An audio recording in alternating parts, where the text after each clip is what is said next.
Imagine, if you will, you're a young college freshman, and like most freshmen, you're not sure what life has in store for you. You've tried your hand at a few sports, and you know that you enjoy fitness, but what you don't know is that 3,000 miles away, a man by the name of Greg is shaping a sport that will change your life forever.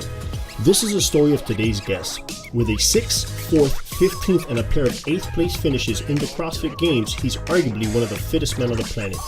We begin by discussing his experience as a CrossFit Games athlete. We then take a walk down memory lane to find out who he was before gaining 500,000 followers on Instagram. We talk about what inspires him, how he partners with brands, and how he deals with trolls. At the very end, we dissect his training routine and talk nutrition. My name is Mike Osuna, his name is Noah Ohlsen, and this is the 8 Night Project. Noah, thank you for being here today, buddy. Totally my pleasure. I appreciate you coming by, and I appreciate the donuts. Yeah, man, of course. Sorry to bring donuts into a gym. I know that's kind of taboo. Well, it was a little off because I was at Milam's and I was asking you if you wanted sushi and bananas and fruit, and you're like, do you want donuts? Yeah. And my wife quite the contrary. And she asked me for a cronut. Cronut? Yeah, they do those. I think that's like a seasonal thing, and it's over now. It's all about the pumpkin stuff. Oh, because of the month of October. Mm-hmm. Very cool. Well, I appreciate it. And of course. I was a little embarrassed or a little nerdy when I realized I'm offering you bananas and shit, and I was kind of like stereotyping you there. But we'll talk about nutrition. Totally. Later on. Different times of the season call for different foods. Yeah, everybody's about that pumpkin spice and stuff. I'm not big into that stuff. I just drink my coffee black, but I know that Starbucks is huge on that stuff. So, so I wanted to talk. I want to kind of take our audience a little bit through a journey, kind of tell them how we met. And then your career as a CrossFit athlete, but I'm a little curious on the present time. On now, this is the off season for you, right?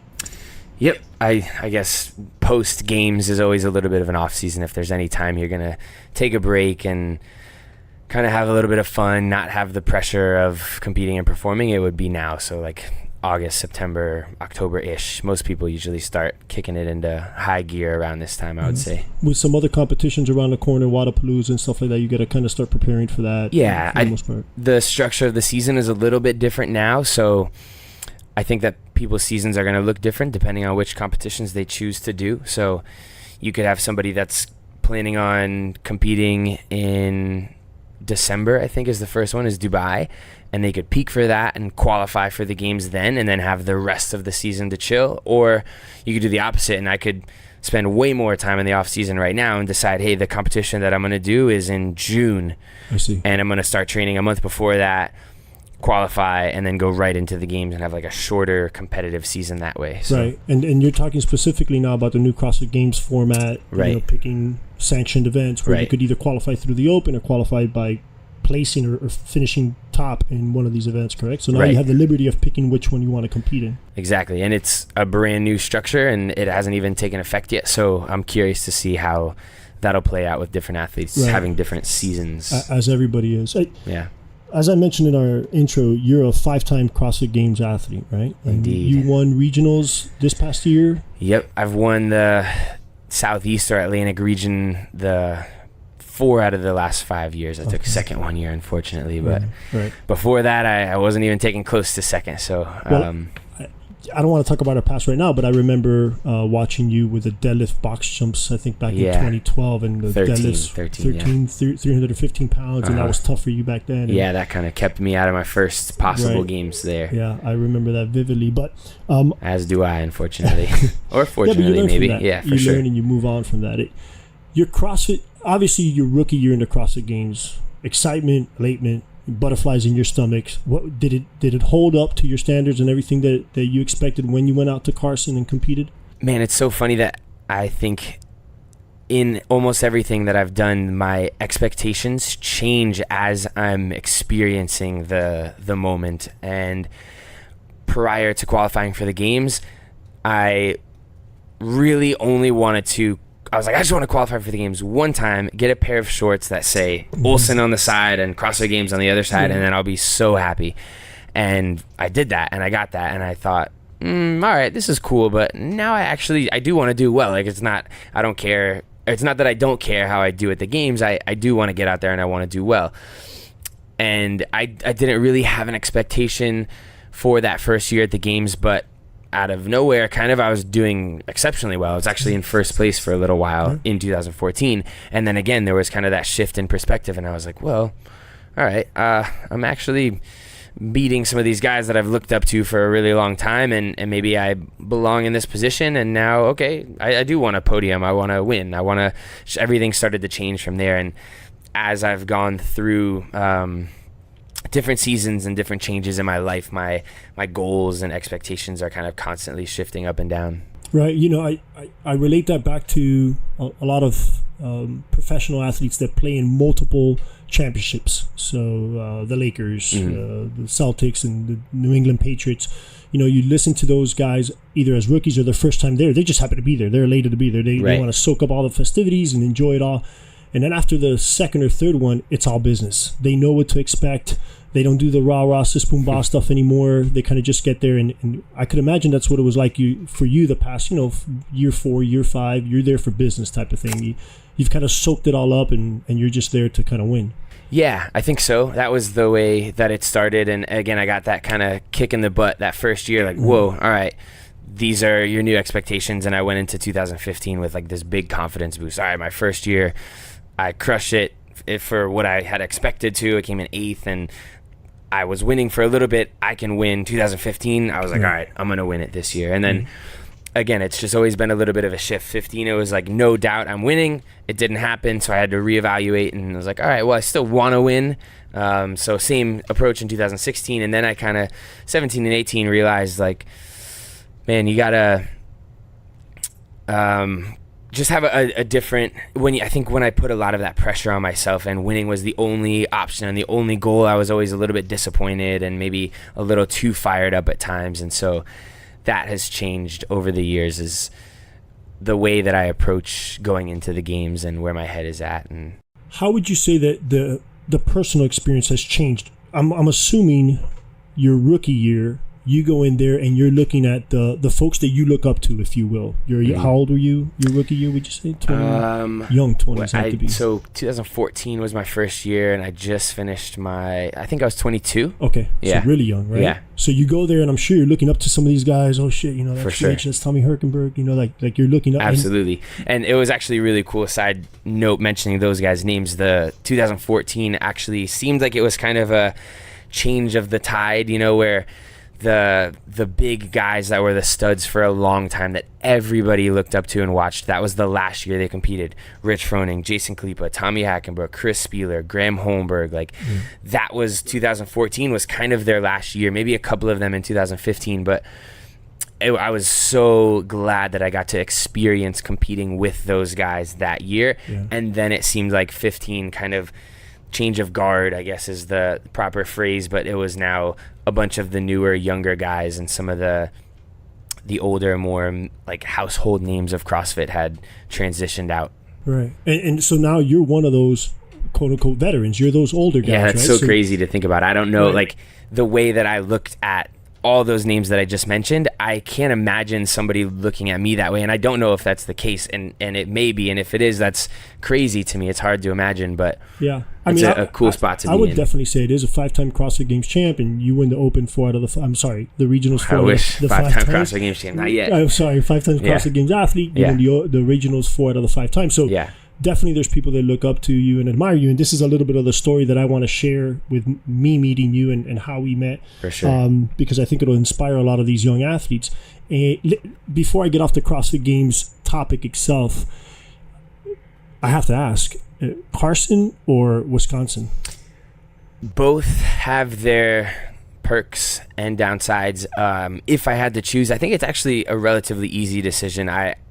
It's against the grain, I think, from what I've heard, but I would say Madison as an athlete, because when you're competing in LA, as a competitor, at least for myself, there's already a lot of tension, right? Like you're a little bit anxious going in, you want to perform well, your whole season is leading up to this one weekend, and you already have this pressure and excitement. And when you're in LA, there's a lot of additional stimulus, right? It's super hot, super bright and sunny, super loud. There's tons of people. There's just a lot going on, like a lot of stimulation.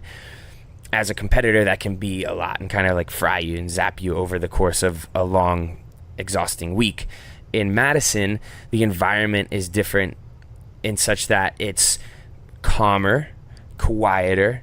Even the weather, it's like a little bit darker and cooler. So I recognized when I was competing in Madison the last 2 years that you go out, you do your thing, it's everybody cheering, you're giving 100% effort. But then when you go back, it's a little easier to recover because it's almost glum.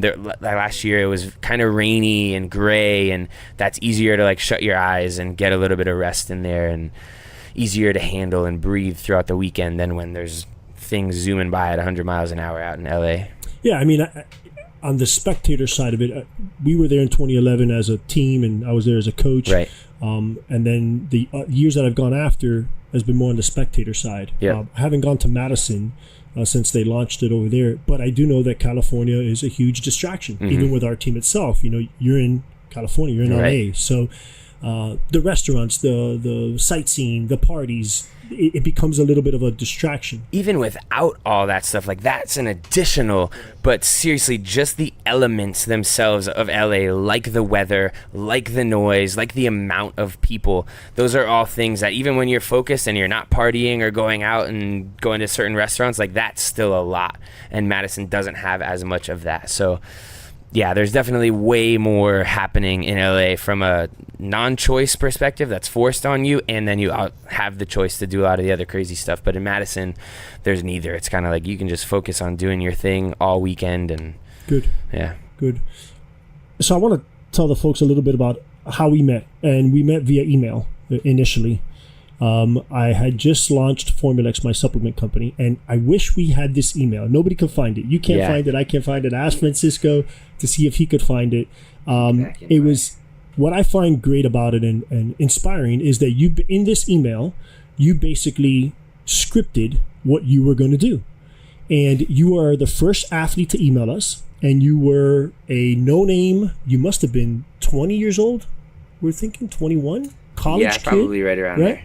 We had just opened up. We were sponsoring Crush Games, which was the first. Was that your first competition that you competed in, Crush Games, or had you done others already? I think at that point I had done one or two other like local competitions. We had the first one I ever did was the Ice Monster. That was the CrossFit 305. Had done that out at not Tropical Park, but I had done some other small ones. So I had dipped my feet in the water, but I was at that point really hungry to start getting out there and competing. And so that's where I physically first met you, and I posted that picture on my Instagram yesterday.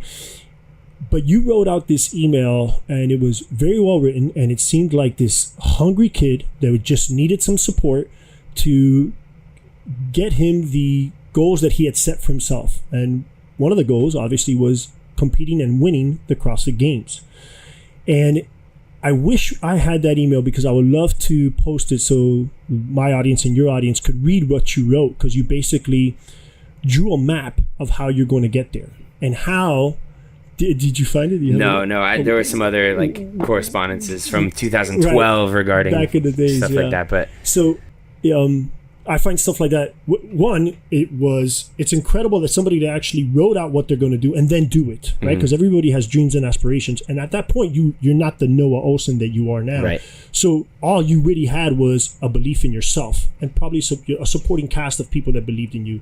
But in comparison to who you are now to what you are then, you were a glimp. You were just a simple little email that came through, and I think that we simply said, listen, we're just not in the game to sponsor right now, but we appreciate the email. We'll circle back, which we did circle back a couple of years later. Right. But let's talk a little bit about your athletic background. I was going through your Instagram the other day, and I saw water polo. So you played water polo as a kid?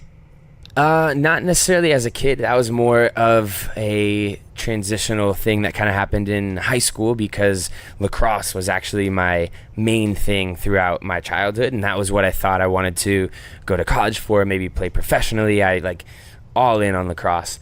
And then we moved, and the high school that I was set to go to didn't have a lacrosse team, so I kind of had to start from scratch. And I wrestled for a year. Wasn't really my thing. And it's funny, I think I've mentioned this before, but I think what I didn't like about wrestling is that it was an individual sport and there was a lot of pressure. And I remember getting off the mat and being like, whoa, I don't like that. All eyes on me. You either win or lose, one-on-one type of thing. And now here I am competing in an individual sport as well.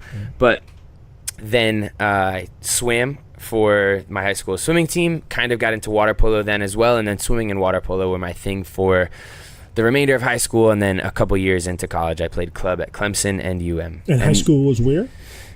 Just a little bit north of us right now in Pembroke Pines, Florida, Flanagan High School. I actually think that you would have been a really good wrestler with the endurance and the strength. You know what I'm saying? Like, you had the perfect body for it, the stamina for it. It's so funny because then I didn't, like, the athlete that I am now, I don't think I had the capacity to tap into then. Obviously, as I grew and invested more time in training, but even then, like, I don't think I would look back at myself as a high schooler and say, oh, that kid's gonna kill it in CrossFit, if I knew what it was.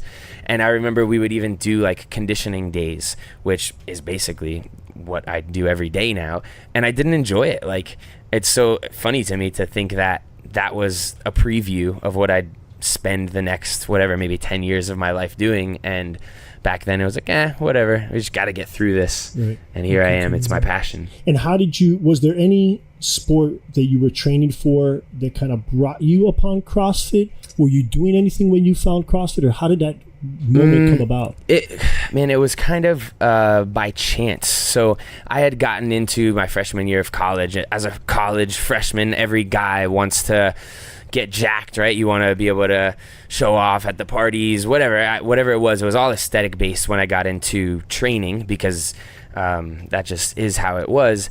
And I randomly kind of found CrossFit. I had heard of it but didn't know what it was, and walked into a gym, tried to work out, and just decided to dive all in after I tried my first workout and kind of let the aesthetic side of it go and focused on the performance. Everybody that does CrossFit knows that it's really easy to get hooked right away. I don't know what it is about it, but you do your first workout and you're like, I want more of that. It hurt and sucked while I was doing it, but afterwards you're just like, all right, again, let's go. When do I come back?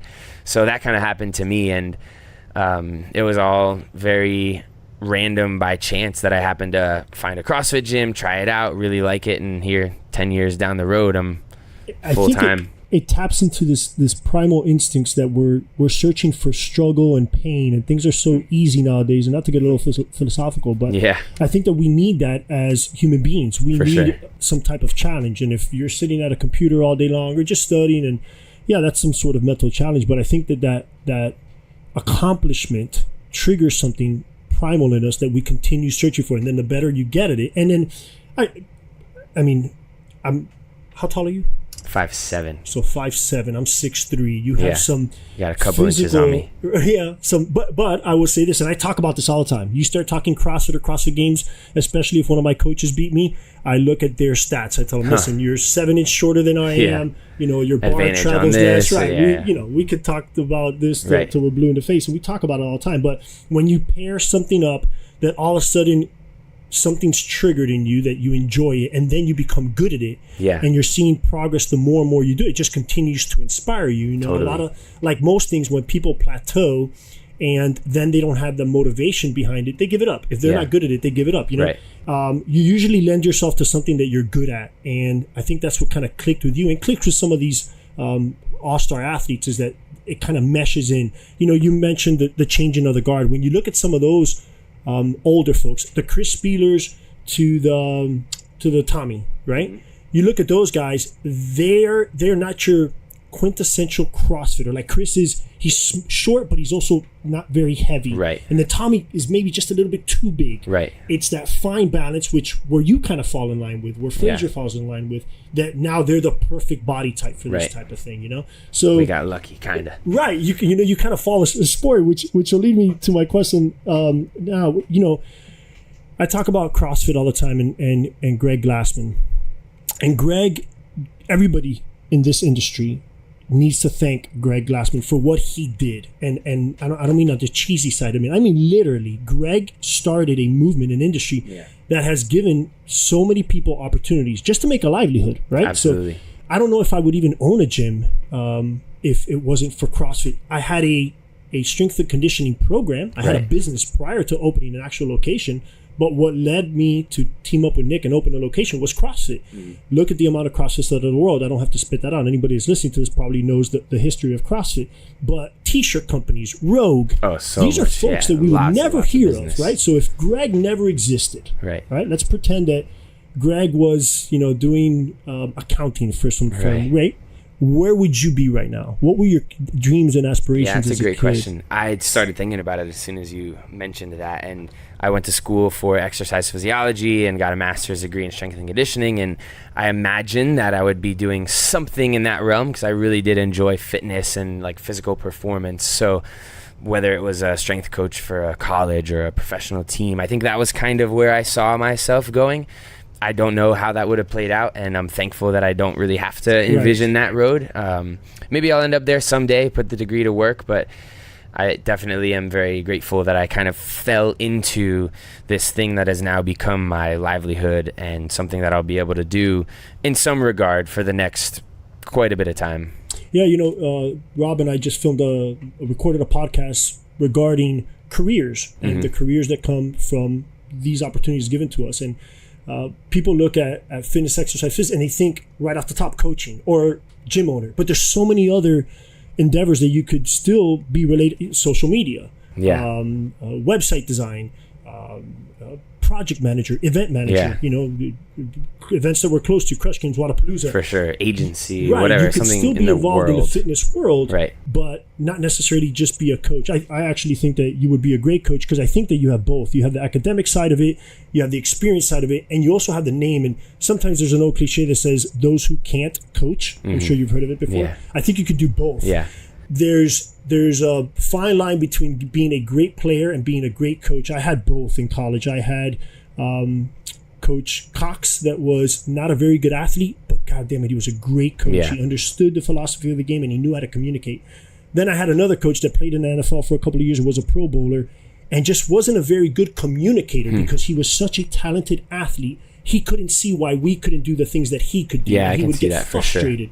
So I think finding the right mix. I think actually what might be a cool parallel for myself in that world is that I've been both, when I started off doing CrossFit, I didn't know anything and I was at the very, very beginning, like basic level to where I needed to be coached and I needed to be helped. So I understand that side of it. I didn't come in already as a stud that was killing it.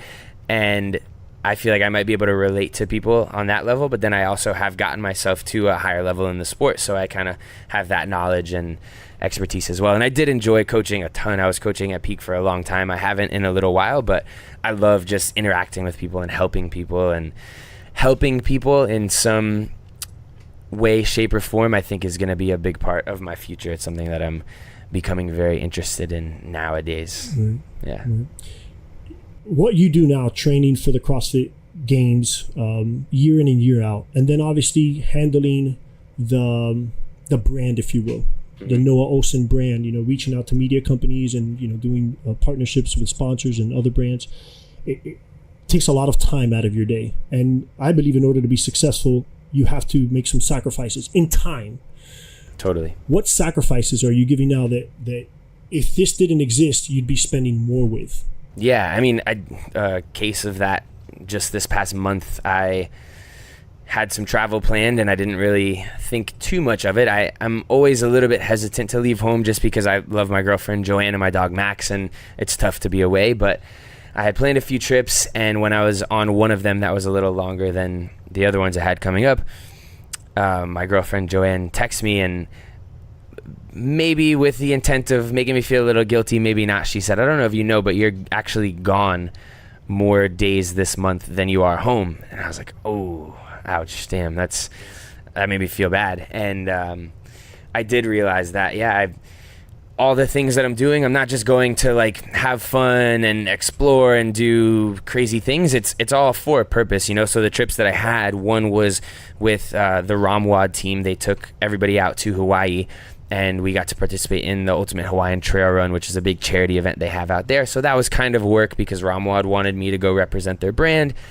And then I had 3 trips planned to go compete in the team series that CrossFit puts on. So I had to go out to Alpharetta, Georgia for that and back, and then out to California and back. And it was just a lot. And that time sacrifice of being away from Joanne and Max and all my friends and family down here is tough for sure. But I always try to justify it by, hey, I'm doing this for us, you know, I'm building the brand and I'm trying to make money and do everything so that we can live a better life when I am home. Exactly. And I think that a lot of folks, myself included, do justify it as such. And sometimes it takes a little bit of experience to weed out the things that don't make sense. And the way I categorize them is, one, do I love what I'm doing? And two, does it bring value? And I'm talking straight up dollar signs, like financial value. Does this make sense? Does having a meeting on Sunday morning at 8 a.m. and missing my daughter waking up, which is my favorite time of the day,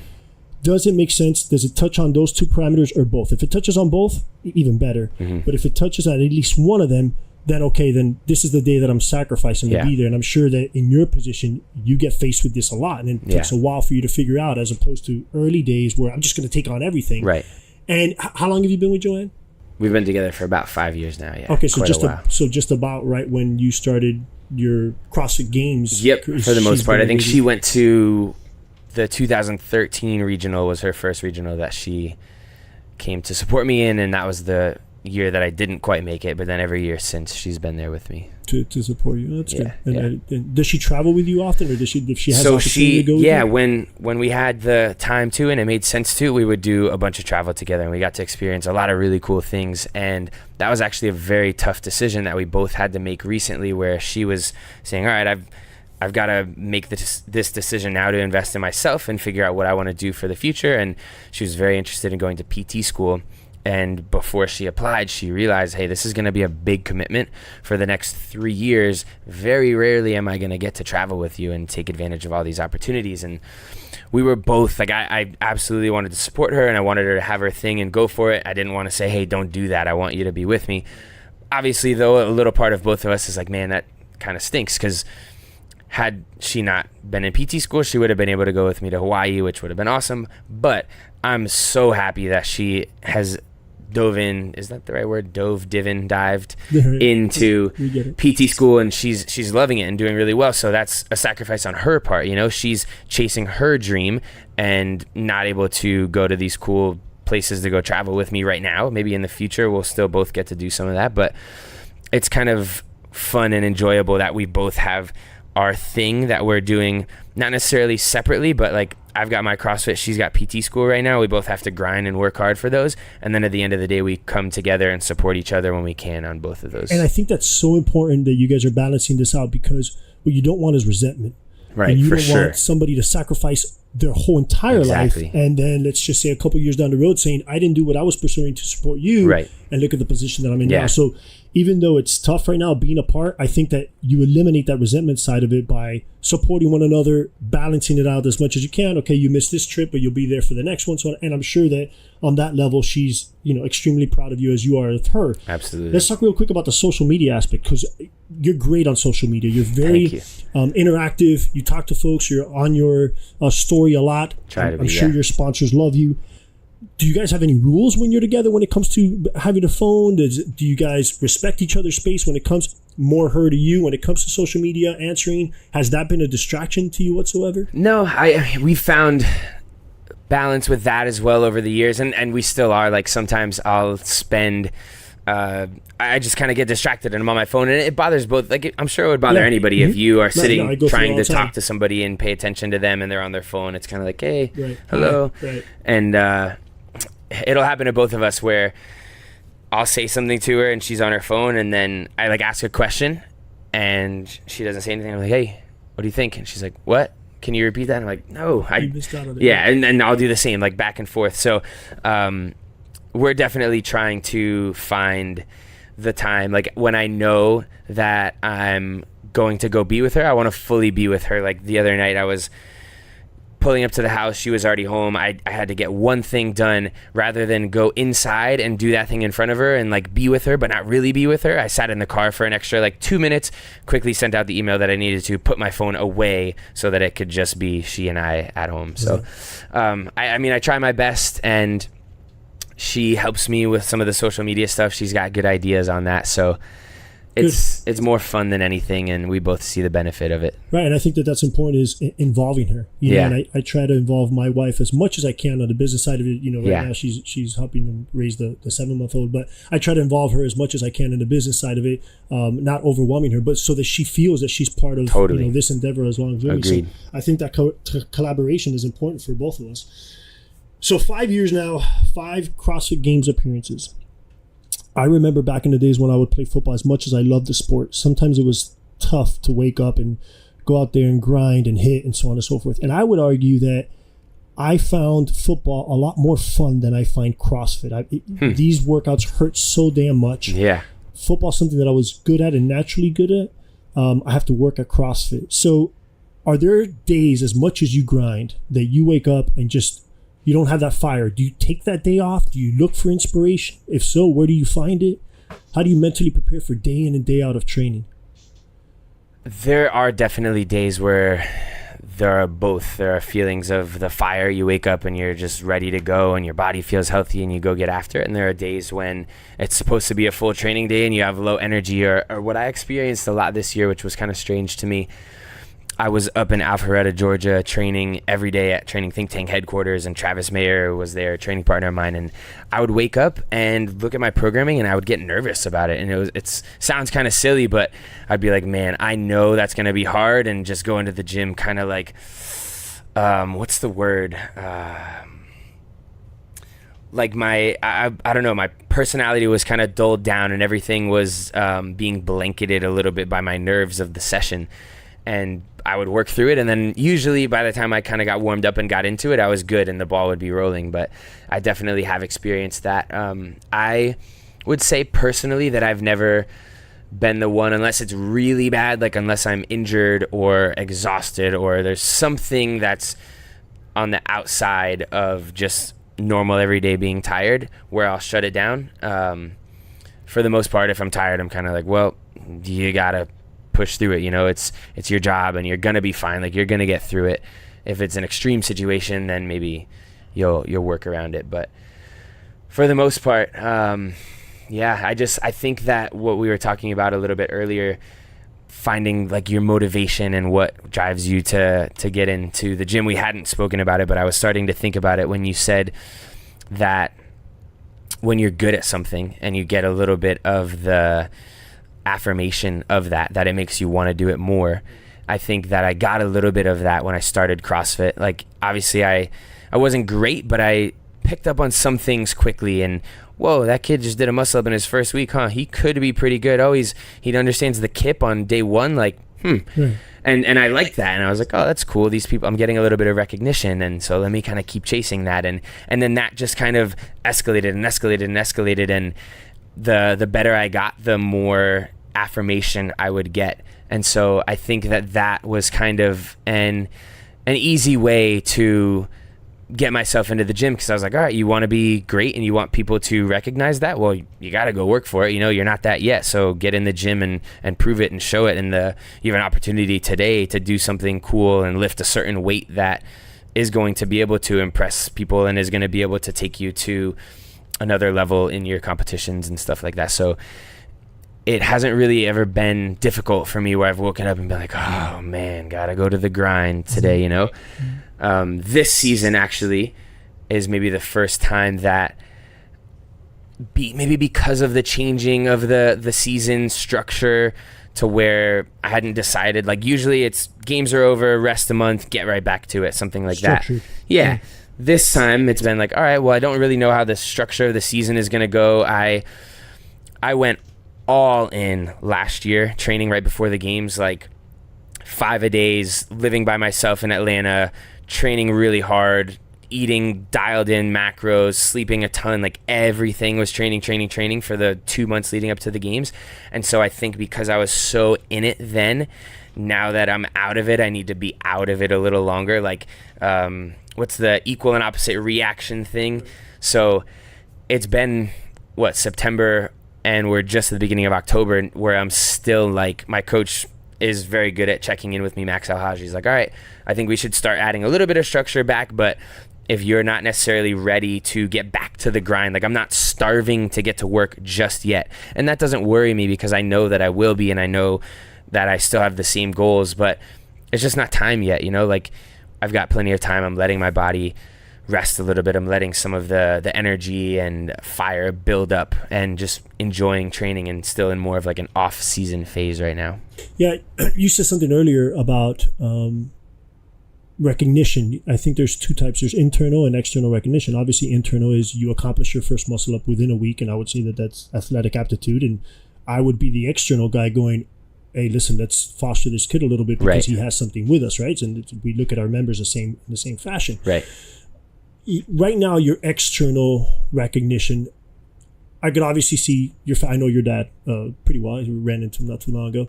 I know that he's one of your biggest fans. Your mom, Joanne, your Max, your dog, if you want to consider that.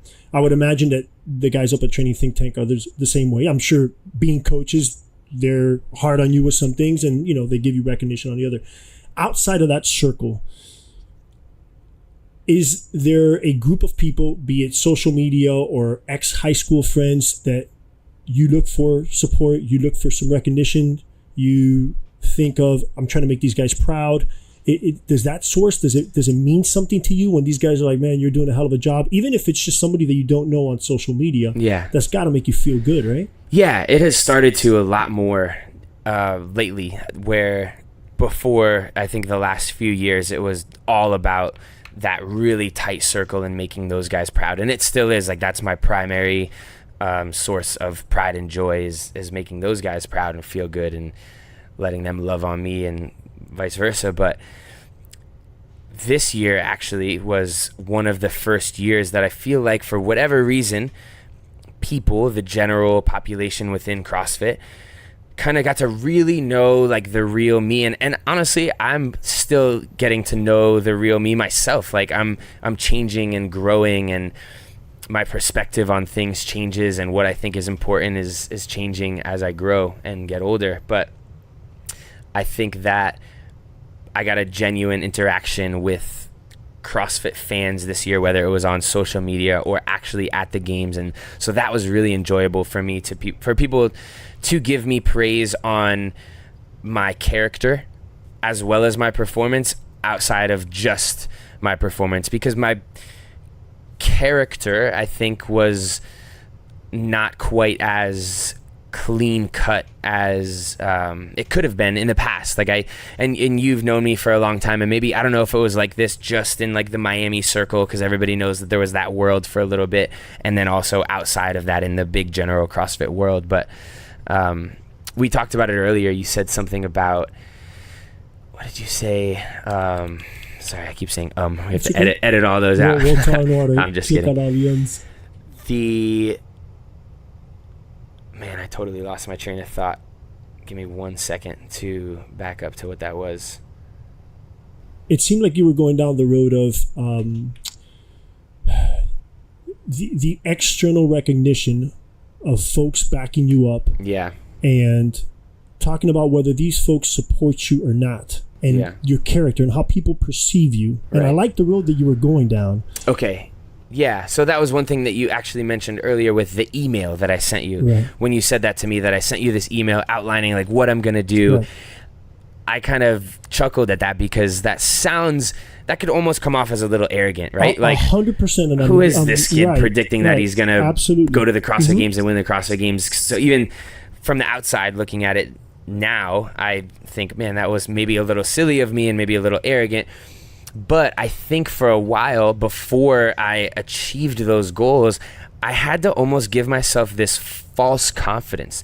Like, if you want to be the man, you got to tell yourself you're going to be the man, or that you even are the man. And so I think that I tried to boost myself up internally a little bit, and maybe that came off on the outside as, this guy's a little cocky and arrogant. But I think without meaning for it to come off that way, I was just trying to give myself a little belief.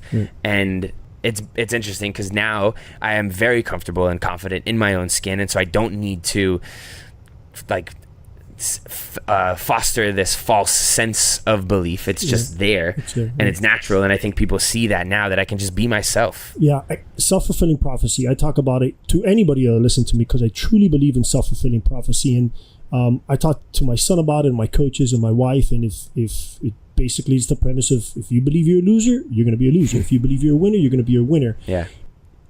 And sometimes that being a winner side of it could come off easy to people that have a self-esteem issue, if you will. So everybody perceives you based on their own reality. And I could see, I've heard the comments about Noah years ago and stuff. And I mean, not blowing smoke up your ass, but I've always defended you because I felt that I knew you in different realms. I knew you as a Crush Games director, and I knew you in the Formula X side. And I could tell you right now, I didn't take that email as being cocky. I took it as almost, I admired it. I admired it that some kid, and it's happened to me several times at Crush Games. Yeah.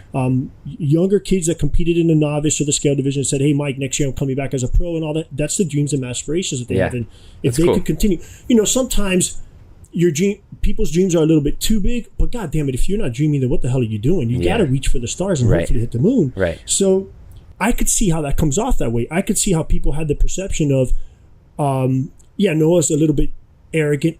I've never seen you, one, not smiling, not saying hi to somebody, not being pleasant. I've had so many opportunities not only to interact with you, but looking at you from afar going, I could see where people think, but is that a little bit of hate? Is that a little bit of self-esteem thing that's going on within them that Noah, I hear this talk of, oh, Noah became so good so fast. No, he didn't. No, 2011, we're talking, right, 7 years ago, and this guy's been grinding harder with no distractions. You were a student, you were working your ass off, you had a lot of support and love, and you became what you became. Again, also, genetic disposition is very important. I like I said, and this is not an excuse, but you have the physical attributes that somebody like myself doesn't have for the sport of CrossFit. And I'm only saying that because of our height differential, but you created that opportunity by having the drive, the hustle, the belief, and then the physical attributes to get to where you're at. Like we talked about earlier, I cringed for you when I saw you failing at that 315. Yeah. This is the real Noah. You worked your ass off, and now you became CrossFit Games athlete, now 5 times. So I could see how this perception, and we were joking about earlier about trolling, and I was complimenting you on how you handle these trolls on social media, and you said that you were going to share a funny story with me, and I could only imagine what it's like to be you, right? So you have 470,000 followers on social media. Something like that, yeah. Some of your fans, some of your haters, but they still follow you and they throw shots. Well, the reason I said that comment to you, and I didn't explain why I said it, but I've seen this on a couple of occasions, is folks have thrown out a troll-like comment. You've responded to them as, "Hey, Bill, well, nice to meet you from Topeka, whatever." Right. And they come back and, "Hey, Noah, man, sorry, oh, man, it's so funny." Right? That's actually one of these stories that I will share with you right now. Seems to be the case. There's actually an even more extreme one that I'll give like a super quick funny thing about. Somebody commented on a random post and like super profane statement about this F word and this word, and I commented something like a kill him with kindness type of thing. I was like, "Man, I'm so sorry that you're like having a bad day like that, blah, blah, whatever." Right. And they literally deleted their comment and commented back and were like, "Oh my God, I didn't think you would respond. Can you give me a follow?" And I was like, man, that's just... It's so crazy, man. Some people just want attention somehow, some way. I guess, I don't know. They're either going against the grain, they're going to try to get it some way or somehow. And you see it a lot with these celebrities. And I think that you do the right thing as opposed to... Here's what I always preach, to either ignore it or kill them with kindness. Yeah. Say something to call their attention on it. But there's pretty much nothing good, almost, for the most part, that can come out of you making a negative comment. Because I've even been there before, man. Like, I've seen something that somebody's posted, and I've, like, started to type, and I'm like, this is not worth it at all. What am I going to get out of this? Nothing. It's going to start an argument, and somebody is going to agree with me, but then a lot of people are going to disagree with me, and there's no point. Yeah. And so when people do it, it's just like... I don't know what their intent is. They're kind of being silly, in my opinion. And so if you just make them feel silly, then... And most of the time, too, not always, but most of the time they're wrong about the things that they're saying. You know, they're not even correct in the statements that they're making. And they don't know, because they don't know the real you. Correct. They're assuming something to give themselves some sort of or not to give you the advantage, right? So let's talk about steroids for a second here. Right. How many times have you heard the comment or the rumor of, oh, Noah's got to be on something? I hear it all the time. Yeah. I hear it all the time regarding you, right? So, oh, Noah, oh yeah, he's got to be on something. I actually don't hear it that much. Do you actually? You have heard that I've heard a throughout good the amount years, of times? absolutely. That's so funny. Because look at the picture that I posted on my Instagram today, right? And you see this young buck kid, barely lifting 135 over his head. But guys, that was 7 years ago. For sure. Again, genetic disposition with a lot of hard work, a lot of good coaching, and dedication to the sport will get you so far. Right. You just got to the top of the mountain. So with success brings hate, right? People are going to hate and going to comment. Hate us because they ain't us. Right. They're going to try to justify why they aren't that good. Right. Maybe it is genetic disposition. Maybe it is they just don't have the time or the heart to put into it. Maybe it's just not meant for them. They just didn't have the opportunities that you had, type of thing. So they're going to figure out a way. This happens with all celebrity athletes, if you will, right? They're trying to justify it. Rob and I filmed a podcast the other day that we were talking about professional athletes, and I'm a firefighter now, and I sit in the station and I listen to armchair quarterbacks of these pro athletes all the time. Oh, they should have done this, and this guy's going to cover 2, and so on and so forth. I've been in football locker rooms with professional athletes. They have no idea. These are different species. They're different human beings. Yeah. They're the length of their extremities, their hands, their hand-eye coordination, the speed. They're just, I mean, I was in the locker room with Terrell Owens, and I saw him jump a 6-foot fence. Like, I opened the fence for him. He didn't come through. He's like, no, close the door. Close the fence. I closed the fence, and he jumped over. I have a picture. I'm going to find it. I'm going to post it on social media. They're just a different breed when it comes to this. So people try to justify, like, no, we're all the same type. No, we're not. We're mere mortals amongst some of these folks. So a lot of it is hate. And as I was going back to it, I like the way that you approach these haters. When you do take the time, I'm sure there's a lot of them that you don't even see or you don't even care. But when you take the time to approach these folks, I think you're doing it the right way. I think it's just, and that's probably the reaction that they really get on the backside. Because it seems to me like this is probably a young guy or girl that made a comment. So they're young, so they're up and comers, and they're looking at you and they're like, oh, I'm probably better than this guy, knowing good and well that they don't have a chance in beating you. So I like the approach that you take, and I think that it fits your brand. Talking a little bit about brand, and I see the Noah Ohlsen, which that's your hat, by the way. I put that for you, so I want you to take that with us and rock the brand. Tell me a little bit about the Noah Ohlsen brand. This is your full-time gig, right? You make a livelihood. You take care of Joanne in the house and all your payments and stuff. Just being a full-time athlete, right? This is new, right? So you don't have a side gig, because a couple years ago, it was coaching plus this plus whatever else. One thing after another. Right. You with a lot of athletes now. A lot of these top athletes, this is their full-time gig. I don't know. I don't know what you would define as a lot, because I don't think it's everybody. Not all CrossFit Games athletes are fortunate enough where they can do this full-time. I think there is a handful of people that partially they're doing it right. They're making the moves to earn themselves the position to be able to train full-time, and then some people that are just really good and kind of get lucky and get a lot of opportunity through their talent. But yeah, man, I'm very fortunate that I am able to do this full time now. It's been the past few years where I have some awesome sponsors that are able to support me, that I have been able to place in certain competitions where I've kind of started to make money and invest that money in certain places. And I'm trying to, as much as I can, as it's definitely not my main objective is money or setting myself up in a good position for the future. But obviously, while I'm in this position now, I am trying to do that for myself financially, to make sure that I've got the means to provide for my family and stuff like that. So absolutely. And I don't think that there's anything wrong with that, with monetizing your brand and helping folks out there. And we talked about it earlier, as long as you're providing value to some of these folks, whether it's an older CrossFit or a younger guy or just somebody trying to get in shape. I mean, obviously you have both sides of it. Like I said, you have the academia side, because that was what you went to college for, and then you have the athletic side of it. So I think you walk both sides of the line there, and you bring a lot of value to a lot of people. So absolutely. It behooves you to monetize this as much as possible. And like I said, on your social media platform, and now you're also doing a YouTube channel, I'm sure your sponsors love you, and sponsorship is all about ROI, right? And showing these guys some love, making it worth it.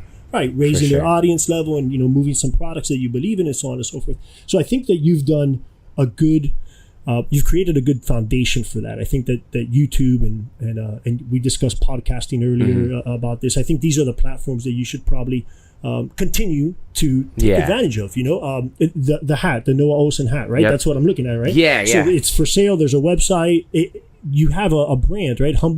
Happy but hungry. Happy but hungry. Yeah. Right? So I would say my main sources of revenue and just projects that I'm involved with are obviously being an athlete is number one. So making money through competitions, also my sponsors. On top of that, I've got, I think Instagram is a part of that, right? Social media is a part of the sponsorship stuff and building the brand.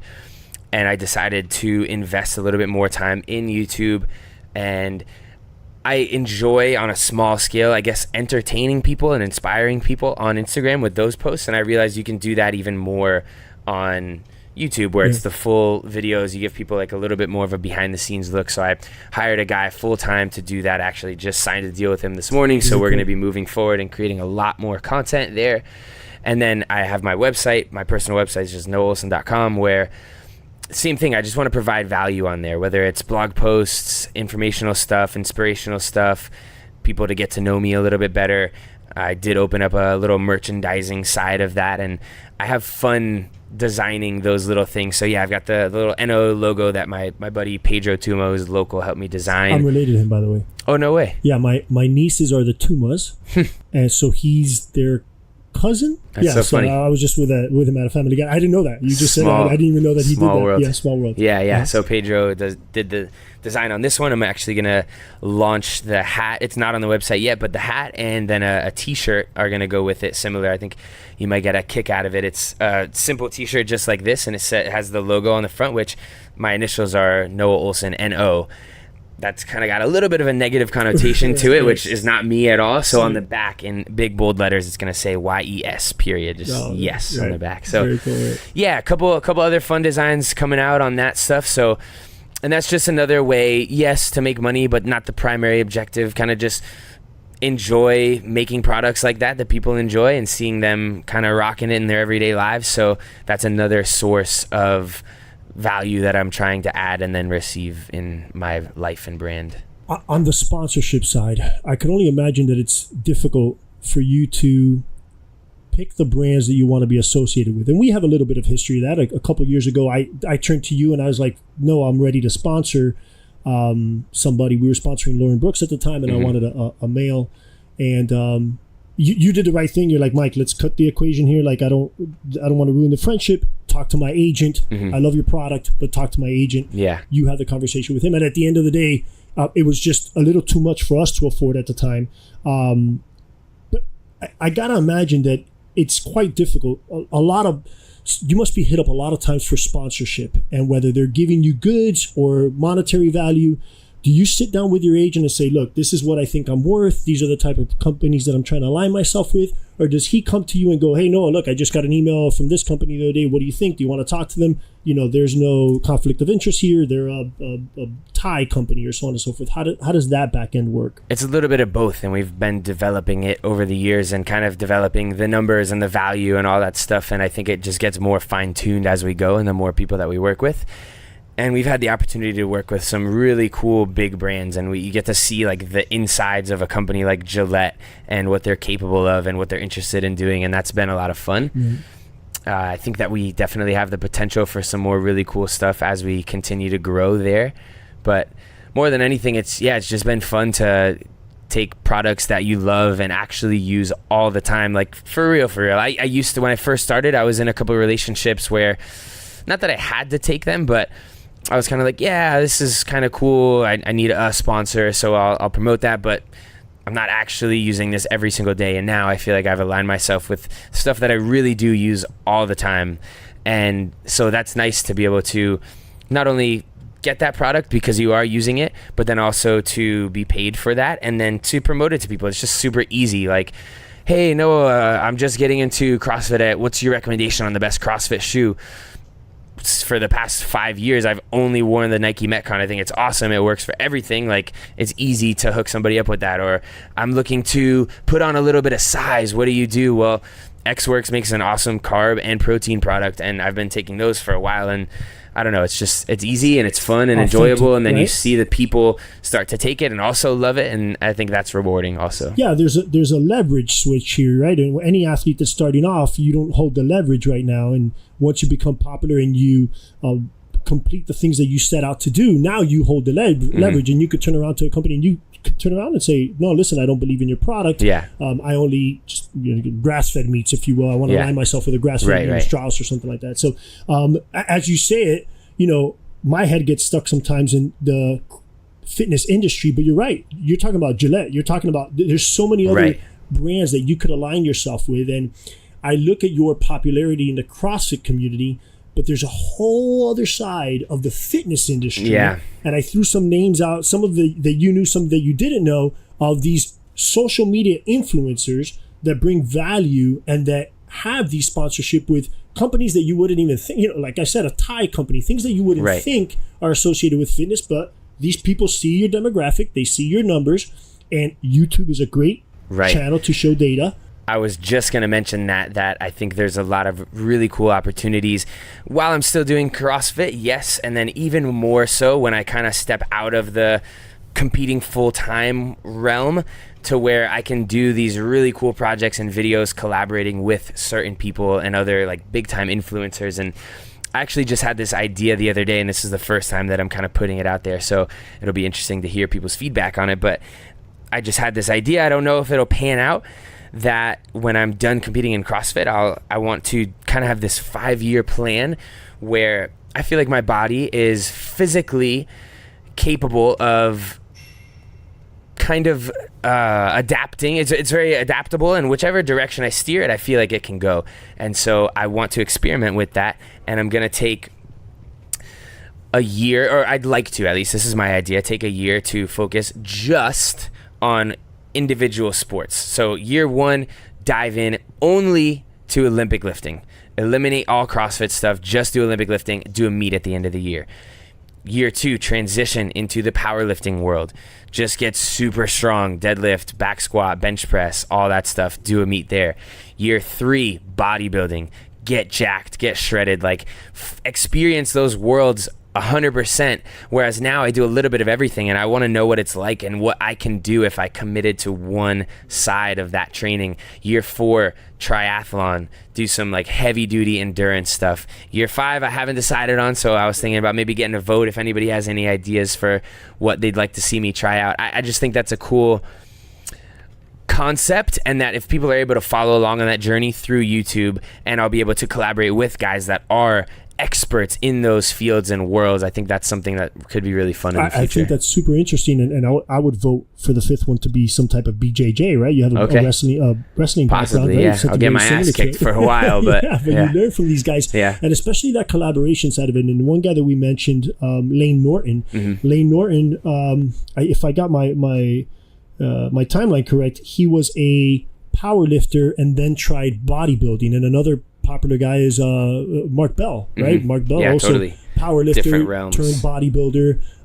Lane is back to powerlifting, and these guys jump exactly what you're doing right now. We are CrossFit's general fitness, all the capacities that we could possibly fit in, but now you're getting into the specificity side of it, right? So I think that's actually very interesting, and it's the collaboration with these different influencers that I think is most interesting, because it's almost like Tim Ferriss's model. Why waste so much time learning things when you could grab somebody and let them teach you and exponentially decrease your amount of the learning curve, and then you could accomplish something in 365 days. So I think something like that is would be really interesting. Yeah. So that makes me think of something that Joanne and I experience often. I'm kind of all about efficiency and doing that same thing, like getting help, because it'll expedite the process. If we're in a store and we don't know where something is, she'll want to like kind of wander around and find it ourselves, and I'm always the first one. If an employee walks by, I'm like, hey, where can we find the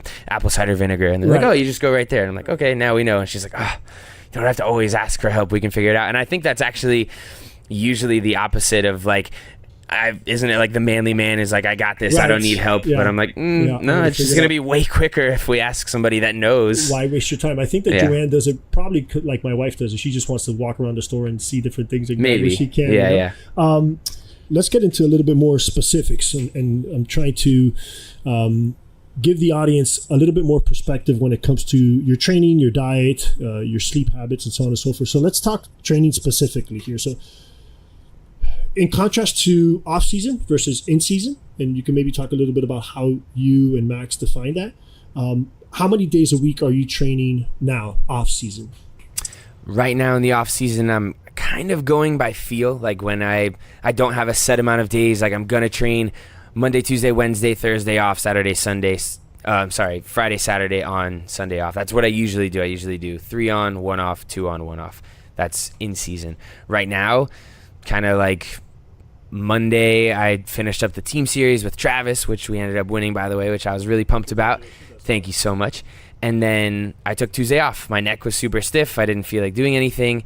And I woke up on Wednesday and wasn't really sure what I was going to do. I had some stuff to do around the house. I ended up hopping on the bike at home and did like 30 minutes on the bike and thought later, you know what, I'm going to go into the gym and just do some more bodybuilding stuff. I hate to label it functional bodybuilding. That's Marcus Philly's thing, but stuff in that regard, you know, like EMOMs where you're still moving and grooving, but a little bit more isolated stuff. And it just felt good. And that's what I wanted to do. So, and do you dictate what you're going to train in, or do you turn to Max and say, hey, Max, I want to train today. What should I do? It'll be both. So right now I'm still in the kind of like doing my own thing world. And I can tell as we go more and more, Max is kind of trying to reel me in. He's like, hey, it's about time. Like we need to start adding some structure in. And usually I'm all for it, but for whatever reason, I think like I said before, because I was so deep in it before the games, I've wanted a little bit more time out of it right now.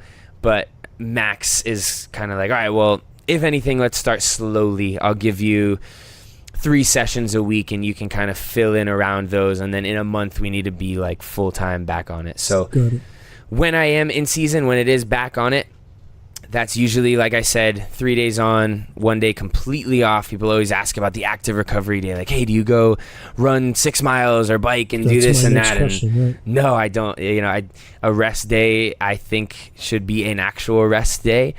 And it depends on how I'm feeling, too. Sometimes it is nice to move around, like, super lightly and breathe. Like, maybe just take Max for a super long walk or hop on the bike very slowly. And when you say Max, you mean your dog, not... Yeah, both. Yeah. Got them both on a leash. Right. But for the most part, those are complete rest days. Not where I'm sitting on the couch doing nothing. Like I'm still doing everyday life stuff, going out to lunch, walking around, doing stuff, but not training. And then the days that I am training, that's kind of my whole day is based around that. I'll get up. When I was in Alpharetta, I was full-time training with those guys. And I would get to the gym at 9 a.m. We would train from 9 to 11. I would go home real quick, take a break, fuel up, maybe do like a carb shake or some type of little, what was I doing for a while? Those fruit squeeze pouches, like applesauce mixed with other stuff, just super easy to digest. Back in the gym, train from 12 to 2. And same thing, take a little break, eat a little food, come back from 3 to 5, and then call it a day, something like that, if it was at 3 a day. There were times toward the tail end of peaking for the games where we ended up structuring 5 a days, and I can actually go back in my notes and kind of read you through what a 5 a day looks like. Please. A lot of people get really interested in that. Right. Like 5 a day, what does that look like? This is what I'm actually really want to unwrap here, so a lot of folks understand what it takes to be a top CrossFit Games athlete. What day was the games? That was August. Like, all right, I'm just gonna go back to July. And what is it that you're looking at right now? Is this a spreadsheet? Is this an app? So Max will email me my programming, usually for the entire week, sometimes a few days at a time, depending on what we're doing. I'll copy and paste it, put it in the notes section of my phone, and then I'll break it up into the individual days. So if he sent me Monday through Friday, I'll grab Monday, make it its own note, put the date at the top with all the programming below it, and then as I go through the day, I'll add my notes to that, so my times, my description on how I was feeling, what I did to warm up, blah, blah, blah. And this is maybe a mini plug, but all of that data and content is available actually on my website. Max saved and I saved on my phone all of my training, all of my notes, and I said, hey, why just let that sit there? I'm going to make that available to people if you want to follow my program and do exactly what I did, and have my notes to compare yourself to and times to chase after. That's available online. You can sign up and follow that. Tell me the website again. It's just my name, Ohlsen.com. Yeah, okay, we'll put that in the show notes as well, so they could read all that stuff, results, times, everything. Great. Exactly. Okay. And I'll give you an example of what that looks like right now. Hopefully I pick a fun day. Just got to go a little bit further back. Let's see. This is getting closer to my taper, so I'm trying to find one that was when we were in the heat of... How often do you guys taper? Does he have a program taper, or depending on how you feel, does he look at your numbers and say, listen, I think it's time for a taper? We actually realized, it's funny that you mentioned that I am good for like 3 to 4 week cycles of being on and training really hard, and I'm killing it. And then usually around that 4th week, we can start, we're like, all right, it's time for a little bit of a deload. Okay. But then we plan the peaks and tapers around competitions that we know we're doing. So if I know regionals is coming up, the week before regionals, my training volume is way down. The intensity might still be there, but for the most part, the volume is down. I think it's the auto-regulation is something that should be screamed from the top of a mountain to a lot of these CrossFitters, because they want to go hard, and then they plateau and they don't realize that they need to take a deload week or taper back or some form. And it's different for everybody too. Honestly, though, I hate to I'm not contradicting what you said at all. I'm like that a lot. Travis Mayer is kind of the opposite. He's like, beat me into the ground right before the competition. I feel better that way. Like, I don't know if he was telling the truth, but when we were competing together at the games last year in 2017, at the end of the week, I was like, oof, man, I'm feeling it. And he's like, I'm feeling better than when we first started. And his numbers are increasing, his times are getting better and everything? I don't know if that's necessarily the case statistically, but he said that he feels better when he's training hard. I know that I really perform well when I come off a little bit of a break and I'm doing stuff that kind of feels good. Like the week of a competition, I love to get one quick session in. It's short and sweet. That's an EMOM. I do 3 snatches on 1 minute, 3 muscle ups on another minute, something where I'm doing movements that feel good for me. I kind of build my confidence. I feel like, all right, I sweat and I breathed a little, but I definitely didn't go all out today, and I have that energy stored up. So you lower the intensity, and I want to get to your 3 days a week here for a second. Yeah. Your morning sessions, do you guys partition it in, mornings reserved for Olympic lifting, middays for our strength, and then we're going to work on gymnastics? Or kind of, yeah. It'll change each day. I'll actually, so this day is kind of a good example of that, where it is broken up into a few different types of sessions. So this was a day that Will Morad, good friend of mine, also a CrossFit Games athlete, training think tank athlete, came and visited specifically to help me prep for the games. It was really cool. Max reached out to him, hey, you want to come in here and push Noah? And he did, came down for the weekend. And one of the days that we did here was, let me make sure this is the right one. This is actually not the one I was thinking, but this is another day that we did. This was the second day that Will was here. We did a simulation of the 2-2-2-3 interval that they had at the games, where it's 2 minutes of work, 2 minutes of work, 2 minutes of work, 3 minutes of work with a minute of rest in between, and you chip away at a certain amount of something each minute with a buy-in. So basically we did 75 dumbbell thrusters for time with the 50-pound dumbbells. Each of those 2-minute chunks had a buy-in of 1 legless rope climb, 2 regular rope climbs, and a 10-cal ski. So you get those in, and then you start chipping away at the thruster. So we did that. That took 10 minutes and 26 seconds. That was in the morning. I think it was at 9 a.m. Took a little break, fueled up, and then at noon, we had one big chipper workout. I rarely do workouts that are 45 minutes long, but this one was exceptionally tough. It was kind of a chipper where there was row, wall ball, and some handstand push-up variation, 3 rounds of that. So it was 1K row, 2K row, 3K row, and in the middle of those, each round it was 40 wall balls, 60 wall balls, 80 wall balls with a 30-pound ball, and after the wall balls was 20 parallel handstand push-ups, 40 strict handstand push-ups, 60 regular handstand push-ups. I may have described that wrong, but basically 1K row, 40 wall ball, 20 handstand push-up, 2K row, 60 wall ball, 40 handstand push-up, 3K row, 80 wall ball, 60 handstand push-up, 45-minute workout. Me, Travis, Will, and Max actually jumped in on that session. Is that how long it took you, or that was a time cap? That was how long it took. Okay. Yeah, it was 46 minutes, but a pretty long one. And then, so, I mean, that was a pretty exhausting session. I think maybe we were meant to do 2 more had it not been that big of a session. But the final PM session for the day was just some weightlifting stuff. Did some clean pulls, did a 3x3 clean pull, and then just did a heavy clean pull up to 405. Did some touch and go dumbbell snatch work with the hundreds, some dumbbell shoulder overhead, and then messed around with some weighted bar muscle ups because we saw that online, thought it might come up at the games. That was just an example of what a big session looked like. Does Max turn to you guys and say, hey, this is the level of intensity that I want you to train at? This one I want you to, be at 100% intensity, like get after red line, or does he try to coach you back on some of these things, or? It depends on the session. I think he always wants what he calls a games level effort. And he used to have a little thing on the whiteboard for Travis is like, are you prepared to give a games level effort right now? If yes, do the workout. If no, go home and rest. Okay. I never had that experience where I had to like decipher what my effort was going to be, but I think he usually expects like an all-in effort, which is tough. And I think that's where sometimes those nerves came into play, because I was like, every day I know I'm getting after it. Right. Yeah. There must have been a huge difference training with Travis than training on your own. I mean, yeah, I know totally. that Travis is a hell of an athlete. It's unfortunate what happened to him this past year, but yeah. Just the butterfly effect, or I should say the butterflies of you walking into the gym and having to compete against traffic. And I know Will, because he competed at Crush Game, so I've seen him live in person. That within itself has to push you to another level.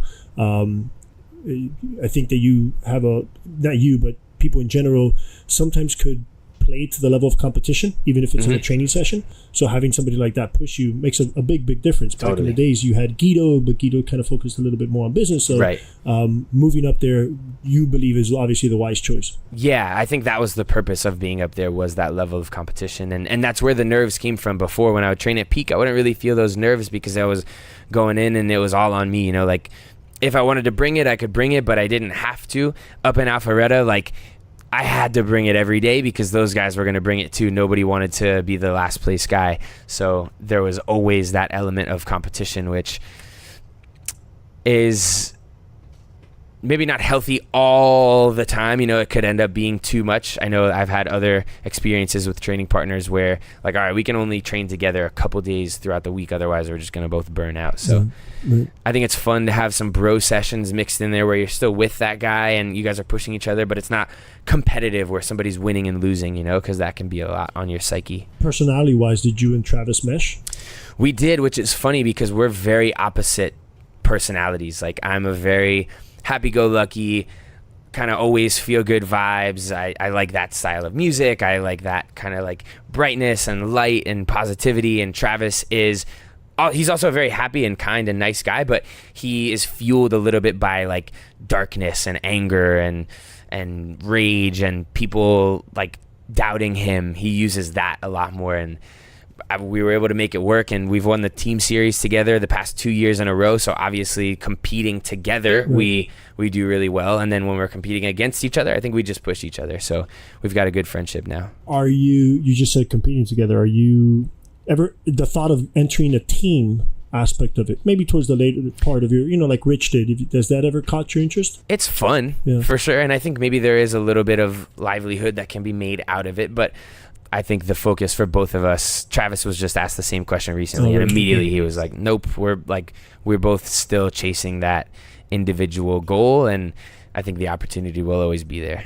Cool. Let's switch gears here a little bit and talk specifically about diet. Do you follow a particular training or diet protocol?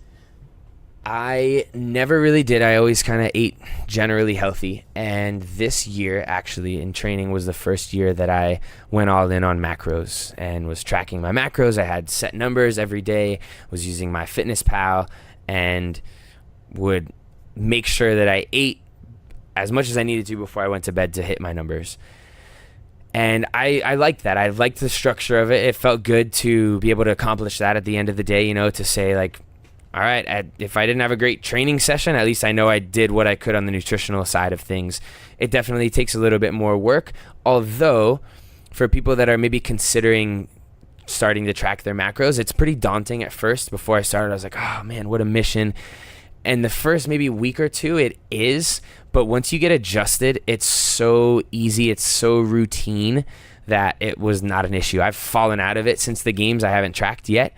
But I know that when I do decide to get back into full-time training and I need to be fueling myself properly, I think having certain goals of how many grams of carbs, how many grams of protein, and how many grams of fat I'm going to get each day, will help me feel like a little bit more structured and like I'm in the zone and focused. Do you calculate your own macros, or you have somebody do it for you? So Max and I kind of roughly came up with the numbers at the beginning and then just experimented. So I think for an average male, and I used to know all of this information when I studied at the University of Miami, if you take like 0.8 grams per pound of body weight a day in protein, that's supposed to be maintenance. And if you do 1.1 grams, then it's like weight gain and whatever. So we kind of said my body weight is cool where it's at. Let's go 180-ish grams of protein per day, and fat, just 100 grams. I don't know how we came up with that number. I think that's a pretty baseline number for a male in terms of grams of fat. I might be totally wrong. The carbs we set at like 300, and that was fine. I was able to eat that much. Like I didn't have an issue going above or below that. I was hitting my 300, and then I just had heard other people, like Travis one day said that he still had 100 grams of carbs left to go, but he was already at 500, and I was like, damn, 600, you're doubling the amount of carbs that I'm doing, and we're doing the same amount of work. I could probably afford to bump my carbs up. Maybe it'll give me more energy. And so I started to just increase my carbs slowly. I went up to 400 grams of carbs, and I didn't notice a change in my body weight, and I didn't really notice a performance change. Like I would love to say, yeah, I started taking in 400 or 500 grams of carbs and I got exponentially better. I just had way more energy and was crushing it. That's not necessarily the case, but it did say to me, if I'm taking in 200 grams more carbs than I was before, I'm not gaining weight. I'm using that energy somewhere. I probably need that energy. So we just experimented with that and said, all right, well, we'll keep playing with those numbers until it gets to a ridiculous amount. Like even if I was not to see any weight change, taking in like 700 grams of carbs a day, that's not impossible to do, but at some point you're going to start kind of having to fill in some junk there to get that much volume of carbs. And I don't like to eat too much junk. So agree. And you said that you don't, that at first, and I agree with you, it is a daunting task when you start calculating macros and trying to weigh and measure your food. And of course, if there's so many limitations when you're out on the road, and there's some. Honestly, though, sorry to interrupt you. Like the ease with certain apps, like I'm not at all sponsored by MyFitnessPal, but they've done a good job. And there are so many things that are branded. Like right now, I'm drinking this water bottle that has a barcode on it. I know there's no macro information on water, but I could pull up the app. There's a little barcode scanner. I literally tap one button to open the app, tap another button to open the barcode, boop, scan it. It pulls up all the macros. I click check mark. It adds it to my like daily diary, and I can do that all day as I go and as I eat. And sometimes if you're eating well, there are things that don't have a barcode on it, which is probably better, right? Like a piece of meat or some vegetables. But you get used to it after a while. Like, all right, that was about a cup of ground beef or half a cup. And I think if you get somewhere in that range, you just search 1 cup ground beef. Okay, that one, boom, add it.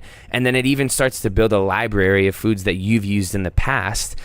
And you can just go in there. Yesterday I had ground beef. Today I'm having the same thing. I can add that same meal. And I don't know, again, it seems really difficult, but you just get this rhythm and flow where it's super easy after a while to keep track and usually pretty beneficial. Yeah, I was a paleo head for many years. I remember that. Yeah. I remember that.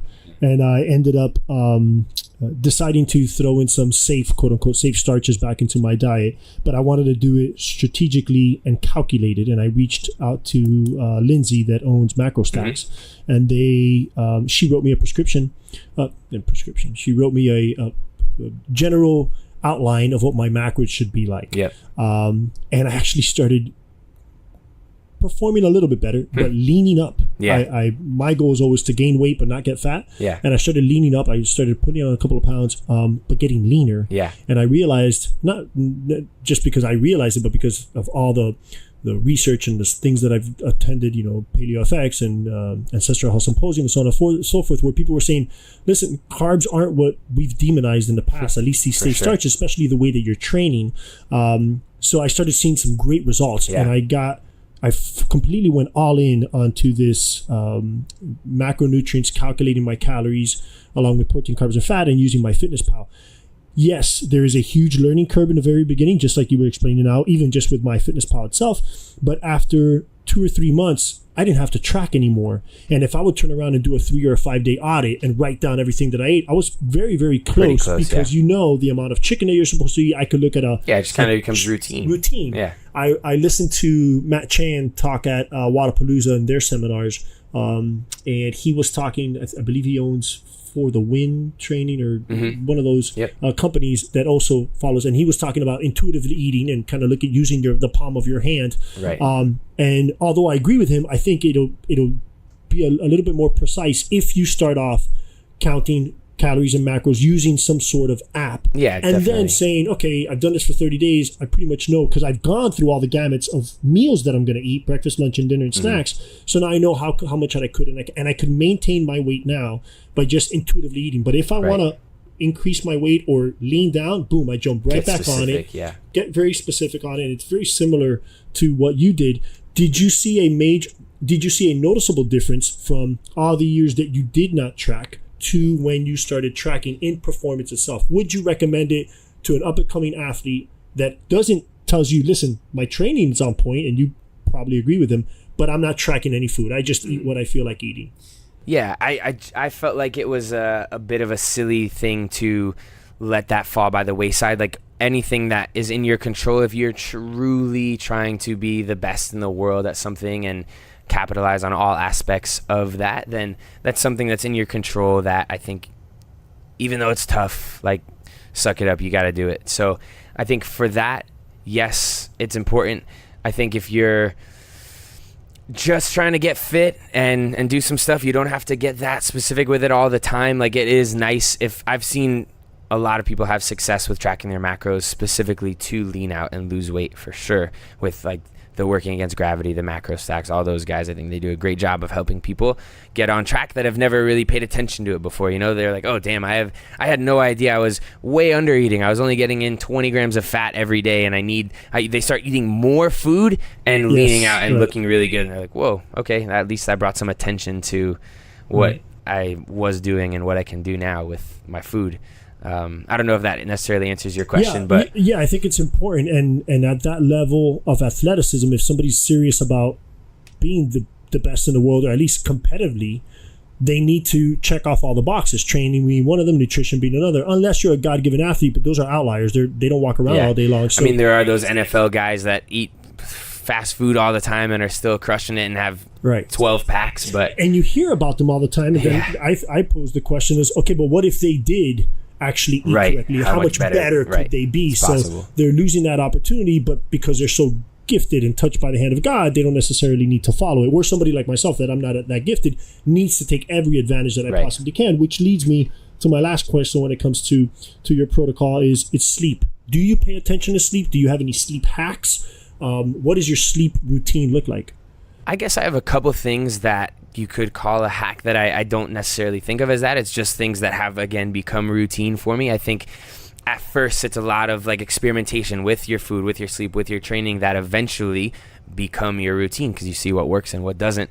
And I pay attention to my sleep for sure. I'm not anal about it. I know some people like have to be in bed by a certain time. I've never been that way. I've actually always been a little bit of a night owl, like where I can just stay up at night and not be exhausted. And so I've had to reel myself in and say, okay, it's 10 o'clock. It's time to like get in bed at least and kind of put away the devices and blah, blah, blah, stuff like that. So I definitely try to get my 7 to 9 hours. I would say I'm always able to fall somewhere in that window, which is good. And I'm lucky enough, like I said before, that I can dictate the time that I go into the gym. Training is my priority, so I don't have to wake up at a certain time to go to work. If I happen to be up late one night for whatever reason, I can get a little bit of extra sleep and just start at the gym an hour later. But I definitely try to get that much sleep. I have recently started using the blue light blocking glasses. I actually found a stylish pair that look really cool. Company's called Felix and Gray. There's another plug, but those are just something that when you wear the blue light blocking glasses, it's supposed to get your body kind of into sleep mode. It takes it out, like the circadian rhythm starts to kick in, and that helps you when you're on your phone late at night. And the CBD oil, actually, I just started working with a company called Pure Spectrum that makes CBD oil, and we could talk about that forever. But that is a product that is supposed to, I'm only about a month into trying it, and so I've seen a little bit of benefit from it, but taking CBD oil is supposed to help you also get off to a good restful night's sleep. And I always, knock on wood, have been able to sleep pretty well. When I go to competitions, it's a different story. Like the night right before a competition, whether it's Wadapalooza or the CrossFit Games or the Crush Games, I'm always very anxious and I have a hard time sleeping. And even if my mind is calm and I feel confident, like, all right, I got this, my body, I think, is just preparing me. And so I'll have like dreams where I'm half awake doing the workouts and I'm sweating and my heart is racing and I want to be sleeping, but it's just not happening. And I think in times like that, I've found little things like being able to either read a book to take my mind off of that craziness, a science fiction book, or to listen to like a Headspace meditation podcast, something like that, or to, what else was I going to say? I can't even remember, but I have a couple little things that I'll do usually that will kind of help me, calm my nerves, clear my head, drift off to sleep. Sometimes I'll take melatonin. I've heard mixed reviews on that, whether or not that actually is beneficial. So again, some of those things may be hacks to some people that have never tried them. To me, it's just relatively normal. So, you know, you talk about the blue blockers, and I laugh because there's a joke. I've been wearing blue blockers for a couple of years now. Oh, okay. And I wear there's a cheap pair, I should say inexpensive pair, a Uvex or something that I bought on Amazon, and they look like orange biohazard blocker. There's something that I would wear. I was going to say there's some lot, right? super cheesy, funny looking ones. My wife calls them the "you're not getting any glasses" because I look like a dork with these things on. That's awesome. Well, we need to get you some Felix Grays. Well, I was going to say, send me your sponsor. I actually have a pair of what she calls sexy pair. Okay, there you go. But the problem is that the sexy pair only block 40% of the blue light, where the ugly pair block 90%. Right. Yeah. So the ones at home that I wear, when I wear the sexy ones, she'll look at me and she'll be like, "Oh, you think you're getting something now?" Yeah. Well, I do have the glasses on. Yeah, so, but guaranteed, right? Right. I have that hack along with the F.Lux on my computer and the nightshade on my phone, and I do all those because as much I try to put the phone down, something grabs your days attention. are long enough, and I got to finish an email, got to finish programming, and I use those hacks. So I'm happy to see that you're up on all the points that it takes to be a superior athlete on the nutrition side, obviously the training side, the sleep side. You've taken all this, the CBD oil. It's something that I have a client that deals with the CBD oil, and she's been pushing it on me. She's like, "Mike, try it." I'm always so scared because it's such a new product that's out there, and we get randomly tested at the department all the time. And as much as she and somebody else tell me, listen, you're not going to get paid for this. It doesn't have the chemical makeup that you're going to test positive. Right. It's something that I like to hear about folks that have been trying this stuff because of the inflammation properties alone. Totally. And lack of sleep brings inflammation. And as a firefighter, I'm not in control of my sleep. So last night we were lucky, but 2 nights ago we weren't so lucky. So the CBD oil, as that continues, I like to see your review on this and how you're feeling with it. I was the same way. I was very skeptical at first. I actually, from a whole different side of things, I just have always kind of been against marijuana in general. I don't know. I had friends that were kind of potheads, and that was just not my thing. And more recently, I started hearing people taking the oils and how much it was helping them. And then this year, they approved the use of CBD oil within all of like the athletic testing world. So USADA, WADA, whatever those testing bodies are, approved the use of that. And then also CrossFit took on Pure Spectrum, who's now my sponsor, as one of the head sponsors of the CrossFit Games. So that to me was like, all right, if they're pushing this product, then I'm totally clear to be taking it. And I'm kind of experimenting with it now, and I'll let you know how it goes. But so far, so good. Keep us posted on your YouTube stories and Instagram. Let us know how that goes. So wrapping this up, what are you currently working on now in the end of year 2018, the beginning of 2019? I know that you got to make a decision on which competition you're going to compete for. If you just sit and do the open and qualify to the games there. On the business side, what's the immediate thing that we could see maybe on your Instagram stories or announcements that you're going to make? I feel like I'm always nowadays, like I've got the business mind, I'm churning and burning, whether it's just competitively or for my brand or some other fun project. But I definitely, the primary focus is still competing and trying to be the fittest man on earth. I'm going to keep chasing that until either it happens or I fall apart. And so that is going to be the next few years for sure. In the mix with that, I'm going to try to start finding balance of adding in some other fun projects. So I've already got the website, I've got some of the merchandise, now I'm working on the YouTube thing. I'm hoping they all mesh together. I already kind of talked a little bit about the 5-year plan thing, and that could be a fun project that I dive into and that everybody can kind of follow along with me in the coming years. But man, just stay tuned. I hope that everybody is seeing value in some of the content that I'm posting. If anybody has any ideas on stuff that they think I can do with my platform, I'm really open to hear that. I was talking earlier about how I want to start giving more and helping people, and I have a couple ideas on projects that I might want to do locally here in Miami to help some of the underprivileged youth and stuff like that. So I think hopefully more and more you guys will all start to see that, and it all plays out for the better. Very cool, man. Yeah, man. Well, this was a lot of fun, and I enjoy, and I'm honored to have you as the first guest on the 8 Night Project, and thank you so much for your time in your afternoon, Noah. As am I, and thank you guys for listening. All right, my friend. Take care, buddy. All right, guys, so we hope you enjoyed this episode. If you did and got something out of it, we ask you to please leave us a review on whatever platform it is that you're listening to us on. If you have any questions or comments, you can reach us at mike.osuna or at robstrength, both on Instagram. Lastly, we ask that you help us increase our audience by sharing this with your friends. Remember, the larger the voice, the clearer the message.